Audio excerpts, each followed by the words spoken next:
Stand on Detroit's riverfront and look up. Two glass towers, 39 stories each, rise above the Renaissance Center. They've stood here for nearly 50 years, structurally sound, fully operational. They're part of a $1.6 billion plan, not to renovate them, to demolish them and transform the entire complex. On November 12, 2025, Detroit approved $75 million of your tax dollars to help make it happen. The largest voluntary skyscraper demolition in world history. The company behind it? General Motors. 2 weeks earlier, they laid off 1,200 Detroit workers. Why would Detroit help fund the demolition of a building that symbolizes the city itself? To understand the stakes, you have to know what the Renaissance Center means to Detroit. This is the Renaissance Center. 7 interconnected towers on Detroit's riverfront. The centerpiece? A 73-story cylindrical hotel tower that rises 727 feet. Still the tallest building in Michigan and the tallest all-hotel skyscraper in the Western Hemisphere. Surrounding it, 4 39-story office towers. 2 of them, the ones closest to the water, will be demolished. But the Renaissance Center is more than architecture. It's a symbol. And to understand why destruction is so controversial, you need to understand what it represents. 1976. Detroit was dying. The population had dropped by 300,000 in just 10 years. The murder rate had tripled, major employers were leaving, the city was hemorrhaging money, jobs, and hope. So a group of developers led by Henry Ford II made a desperate bet. $500 million, nearly $4 billion in today's money, on a massive complex of towers that would prove Detroit could survive. They called it the Renaissance Center, a rebirth. It wasn't designed like other skyscrapers. It was a fortress, a city within a city. Concrete walls, limited street access, designed deliberately to create a safe zone, protecting people inside from the chaos outside. When it opened in 1977, it worked. The Renaissance Center became a symbol of defiance. Detroit had refused to die. 1996, 20 years later, the Renaissance Center itself needed saving. Occupancy was falling. The fortress design that once felt protective now felt isolating. The complex was struggling. General Motors stepped in. They bought it for their global headquarters and invested another $500 million to modernize it. Glass replaced concrete, public spaces opened up, the towers were reborn. The building that saved Detroit had been saved by General Motors. 2025. Now those same towers are being torn down by the company that rescued them. The irony is almost unbearable. Detroit bet $500 million that these towers would save the city. General Motors bet $500 million that they could save the towers. For 25 years, the Renaissance Center was GM's fortress. Then came the pandemic, and suddenly the Renaissance Center turned into a liability. 2020 changed the way Americans work. Almost overnight, office towers across the country emptied out. By 2024, Detroit's office vacancy rate hit 25%, one of the highest in the nation. 1 out of every 4 office spaces in downtown Detroit sits empty. The Renaissance Center was hit especially hard. Before the pandemic, thousands of GM employees filled these towers every day. Today, only 20% of GM's pre-pandemic workforce still uses the building regularly. Foot traffic through the complex has collapsed to just 38.5% of 2019 levels. The restaurants that once thrived in the lower levels, many are gone. The shops closed. The Winter Garden atrium that used to bustle with workers and tourists, mostly quiet. The fortress that once protected people now isolates them. The city within a city concept that worked in 1976 doesn't work in 2025. And General Motors decided it was time to leave. In April 2024, GM announced that they were relocating their headquarters to Hudson's Detroit, a brand new $1.4 billion mixed-use development just a few blocks away. Modern office layouts designed for hybrid work, flexible collaboration spaces, everything the 50-year-old Renaissance Center couldn't provide. GM's departure left a massive question. What happens to the towers? Maintaining them mostly empty would cost tens of millions annually. Selling them? No buyer wants 5 aging office towers with 25% vacancy rates. Leaving them abandoned would turn Detroit's most iconic landmark into a symbol of decay. The only option left was transformation. But to transform, you need to destroy. So how do you demolish 2 39-story skyscrapers in one of the most densely built parts of downtown Detroit? The method hasn't been finalized, but there are 2 main options and the cost difference is massive. Option 1: controlled implosion. Explosives bring the towers down in seconds. It's dramatic, but risky in dense urban areas. When Las Vegas demolished the 23-story Tropicana Casino in October 2024, they used implosion, but Las Vegas had the space. Detroit doesn't. Cost? Roughly $50 to $100 million for both towers. Option 2: top-down deconstruction. Dismantle the building floor by floor, starting from the top. Slower, more expensive, but far safer for surrounding structures.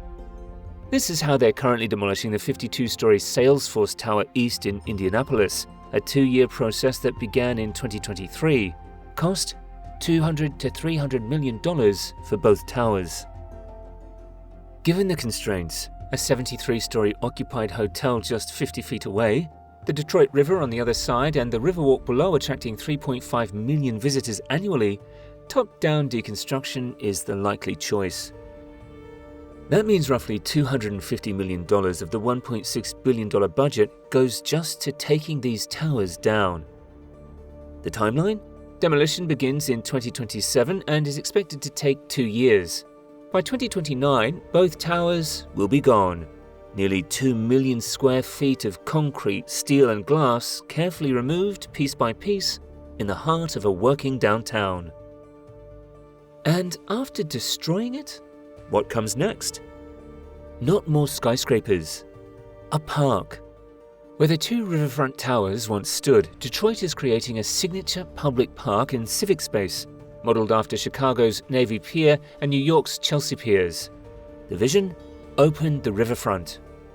Remember, the Renaissance Center was designed as a fortress. Concrete walls, limited street access, a barrier between downtown and the Detroit River. That made sense in the 1970s when crime was high and the city needed protection. But Detroit in 2025 is different. The Detroit Riverwalk, just steps from the Renaissance Center, already attracts 3.5 million visitors annually. It's one of the city's biggest success stories. The problem? The Renaissance Center blocks access to it. The redevelopment changes that. Demolish the 2 riverfront towers, remove the concrete podium that separates the complex from the water. In their place, a pedestrian promenade connecting downtown directly to the riverfront. Public plazas, restaurants and shops at ground level, an observation deck overlooking the Detroit River. The remaining towers get transformed too. The 73-story Central Hotel Tower stays, but shrinks from 1,200 rooms down to 850. The upper floors? Converted to 200 luxury apartments with river views. The 2 remaining office towers become residential. One tower, 300 to 400 market rate apartments. The other, mixed use with 20% set aside as affordable housing. The estimated cost? $1.3 billion for the transformation. Full completion, 2032. And then came the layoffs.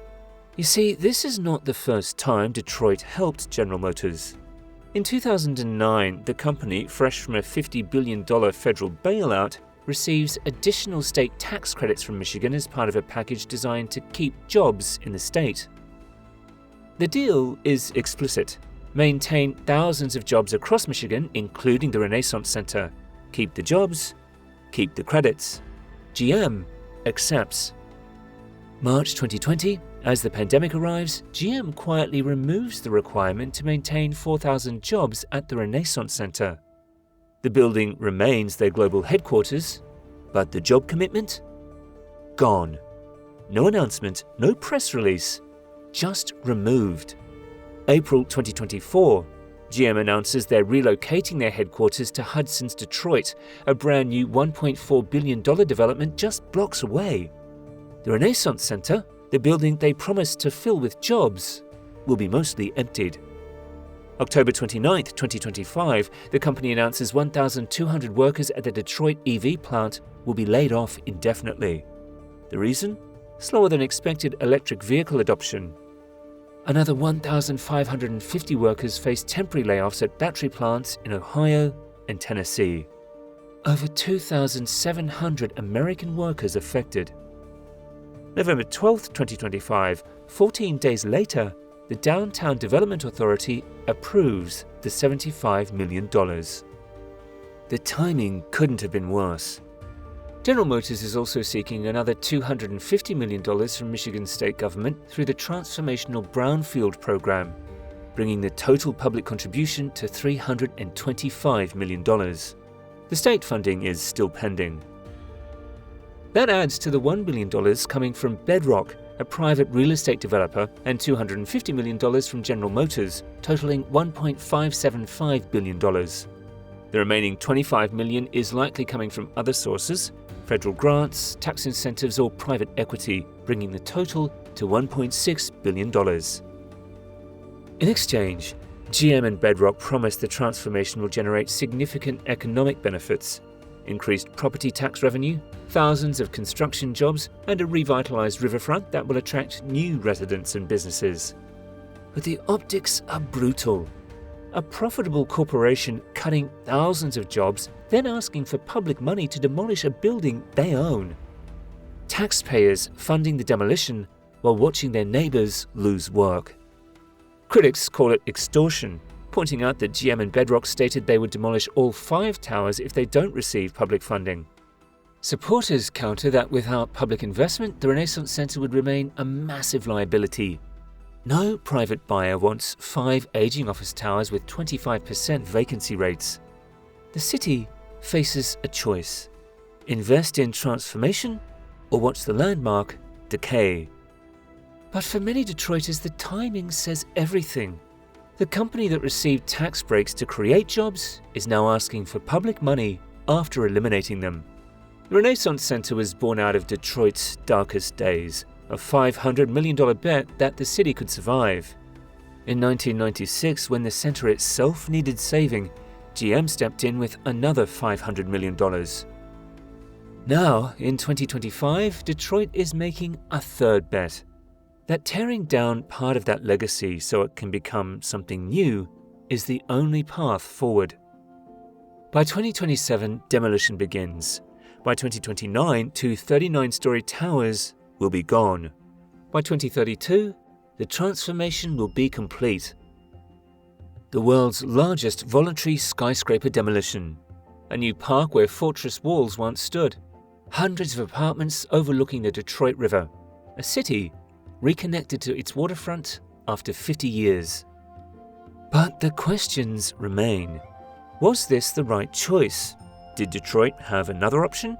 And will the promised transformation justify the cost, financial and symbolic, of tearing down the building that once symbolized the city's refusal to die? What do you think? Is this the right move for Detroit, or should the Renaissance Center have been preserved? Let us know in the comments below. And if you want to see more Megabuild stories, hit that subscribe button and turn on notifications. The story of Detroit's Renaissance Center isn't over yet. Thanks for watching, and see you in the next one.